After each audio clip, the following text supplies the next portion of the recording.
I want to welcome Rock Rims to the podcast. Rock is a pro wrestling researcher and historian, as well as author of a couple of books, at least three books that I know of.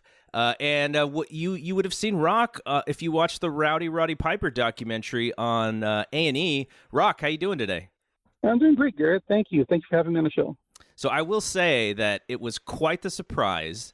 I had no idea you were going to be on this documentary. And when you popped up talking about the L.A. area when Piper was in L.A., I was like, wow, this is actually really perfect because I know you had written the two books, the one in Northern California and the other in Southern California.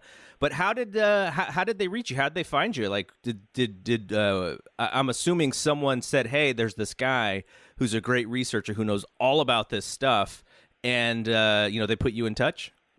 Yes, actually, that's exactly how it happened. I had been interviewed several years back for documentary 18th and Grand by Stephen DeBro that covers the history of the Olympic Auditorium and as a sports venue and entertainment venue. And it finally actually just got released, with COVID really impacted everything. So we had a big grand opening gala was planned last March. COVID interrupted those plans, and so it did get released though at a drive-in theater and some of the independent film festivals, and they got more slated. Anyways, apparently Joe Levine, who was an Emmy award-winning producer of documentaries and films for ESPN, got in contact with Steve, and Steve recommended that he speak to me, because essentially if you're going to cover Roddy Piper's story, you've got to cover his time in L.A. So then he put us together, and I spoke to Joe, and I love the fact that Joe was looking to do something that was as comprehensive, I guess, as you can do for a 2-hour program bio, especially if it's not WWE produced. So I love the fact that he was wanting to include Roddy's time in LA, and so he asked me if I would want to be involved, and I said absolutely. So. That's how we got together. That was a little over a year and a half ago again. COVID interrupted things. It was actually supposed to be released last year, just prior to WrestleMania. It was supposed to air. But then, better late than never, I guess. How much of your interview was used, and were you happy with the amount of time they spent on his LA stay? Probably less than 10% of the interview was used. You have to bear in mind, though, with of course, I wish there had been more, but I understand why there wasn't. You have Roddy worked several different territories, and the fact that they even wanted to include the his time in LA, I think that was significant. I think it kind of gave it a gist of idea of the impact that he made there. I think that was important. I wish there had been more. The one thing that was kind of surprised me when I saw the edit was, I was discussing, Roddy, how he got introduced in the territory, and all of a sudden it just jumped to him turning into a heel. But it was the story behind how that happened was very intriguing and compelling. And all of a sudden I said, well, what happened? But see, he did an excellent cut. The edit was amazing as far as the precision, because we wouldn't know that I had actually spoken for several minutes before I said those first words, and then all of a sudden we're talking about him being a heel. So I think that was unfortunate that part got cut out. But again, I'm glad that they actually spent a decent amount of time on his time on Roddy's impact in Los Angeles. So for folks like me who did not get to live those years, explain what the how he turned heel and all that stuff, like what you were saying that they cut out. Well, that's one of the reasons why I decided to do this interview, because we can go ahead and have people hear that story, which I think was really interesting. It was really magic. It's one of those things where you basically all the right things had to happen in order for this magic to take place. Roddy actually was brought in. He was only supposed to be in the territory for a couple of weeks. He was on his way elsewhere, either to, depending on who you ask, he was either going to San Francisco or he was going to Portland.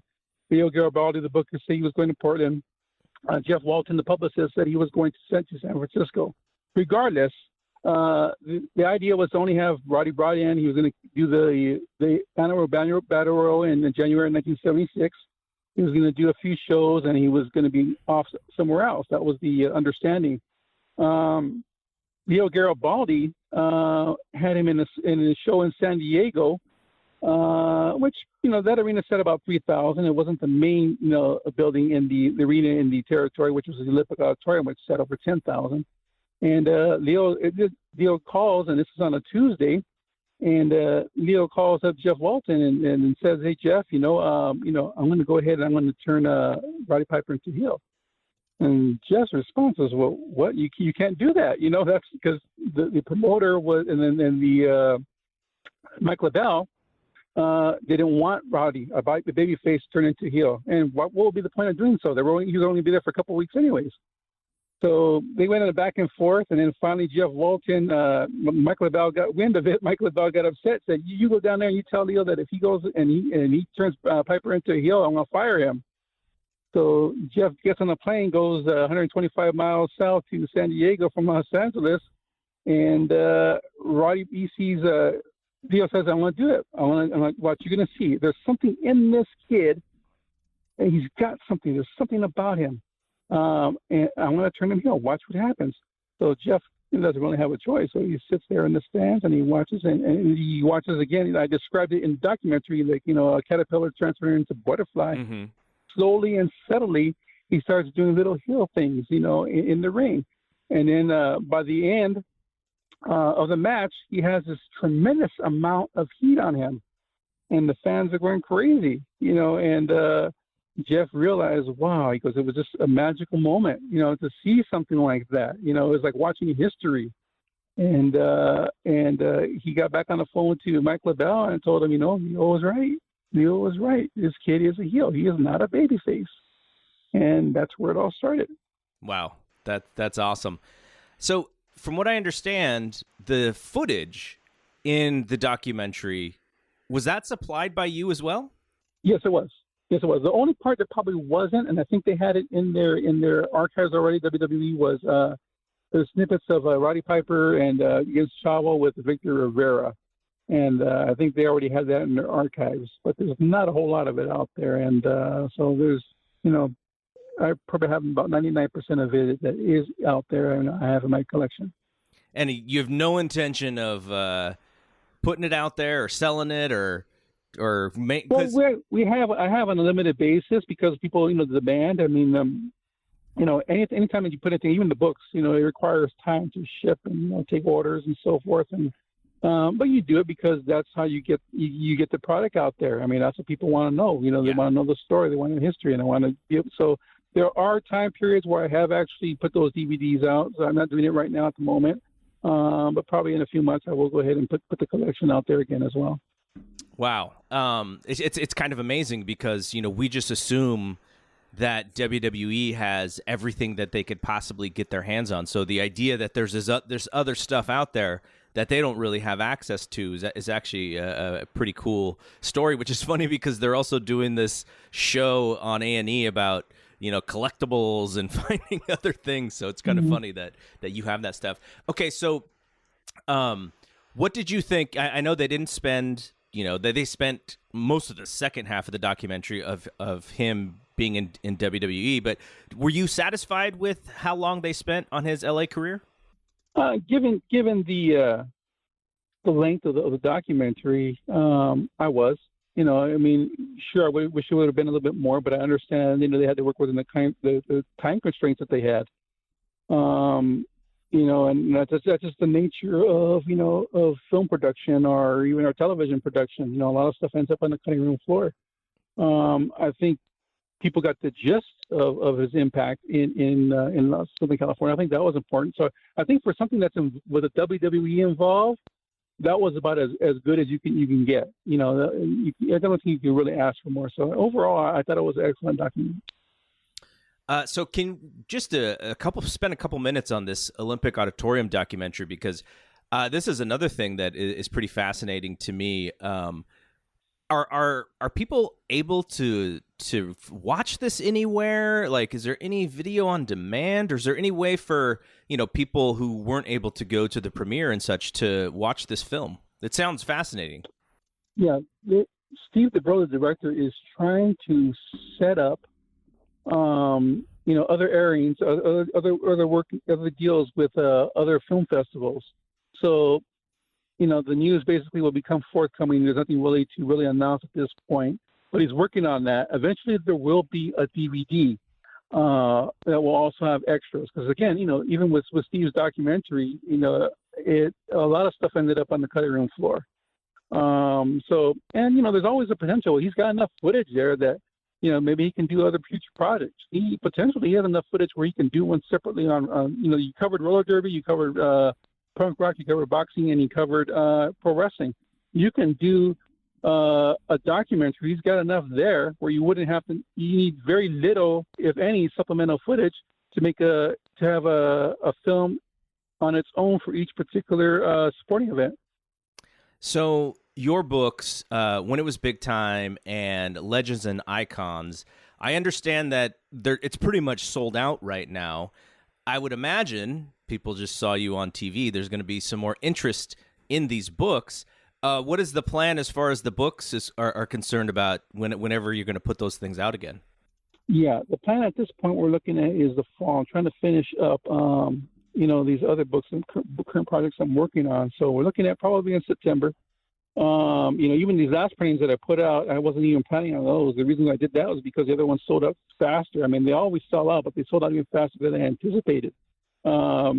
It's funny because Jim Cornette and Brian Lass have a podcast, and Jim's been a very big fan and supporter of the books and spoken about them several times on his shows, and that has increased the awareness of it.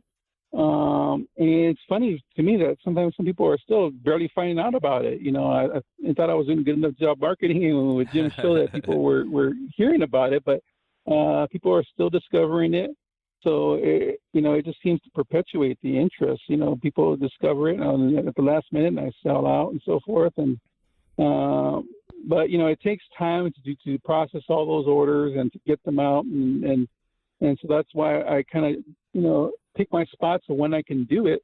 Right now I'm trying to finish up a current project. So as a result, I have to wait until probably about September to do that, but, I try to, I've increased my awareness my presence on social media, and I have a subscribers list as well too for people that can get updates in case they don't want to go on Twitter or Facebook, which a lot of times I can't blame them. Or they can get on subscriber list in order to get updates, on reprints and also on future releases as well too. And for anyone who's interested in that, they can reach out to me at rockrims@aol.com and be put on that list.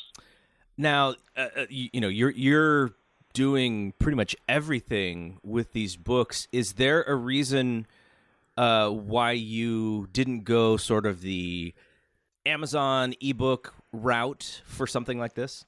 Absolutely. For one thing, the books are massive.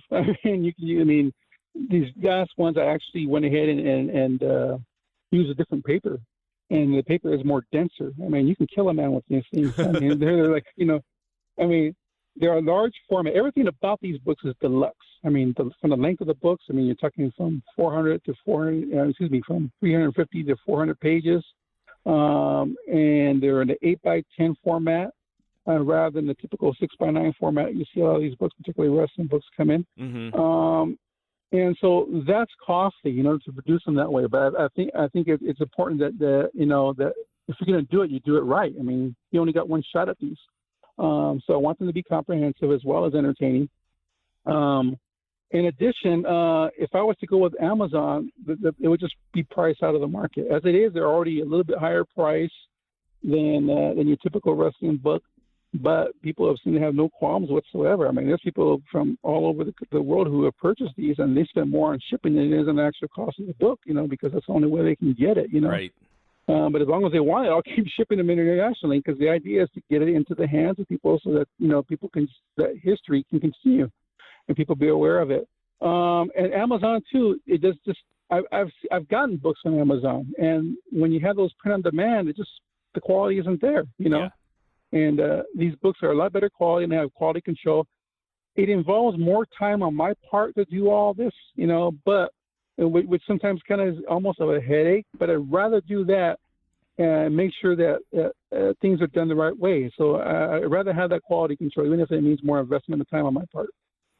Any information you can give us on what those projects are that you're currently working on?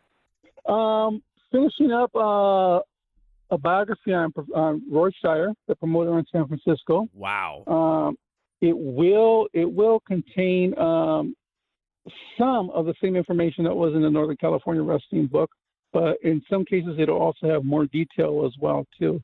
It'll also go into the story of what made Roy Shire who he was as far as his experiences in the ring. Because when you think about it, other than probably Fritz von Erich, of all the top promoters in the history of pro wrestling, very few of them were actually stars in the ring.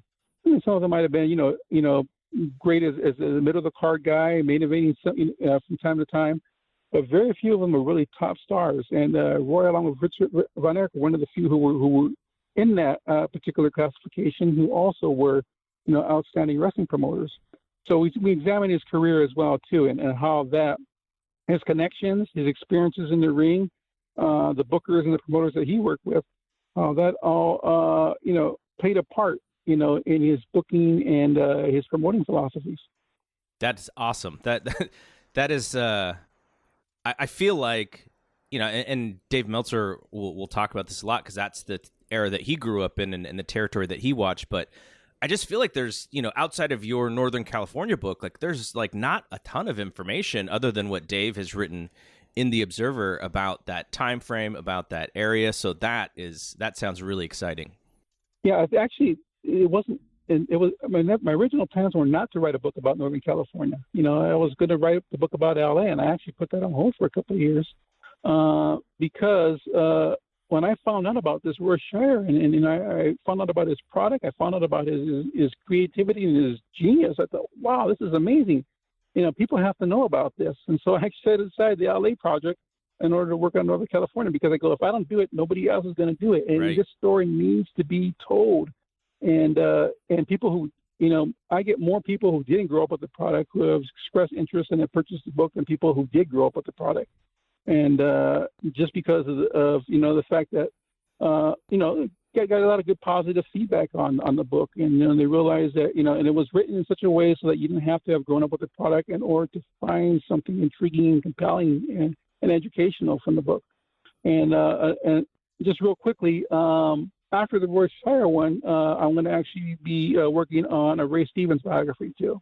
It's a back-to-back amazing projects. Yes. Mm-hmm.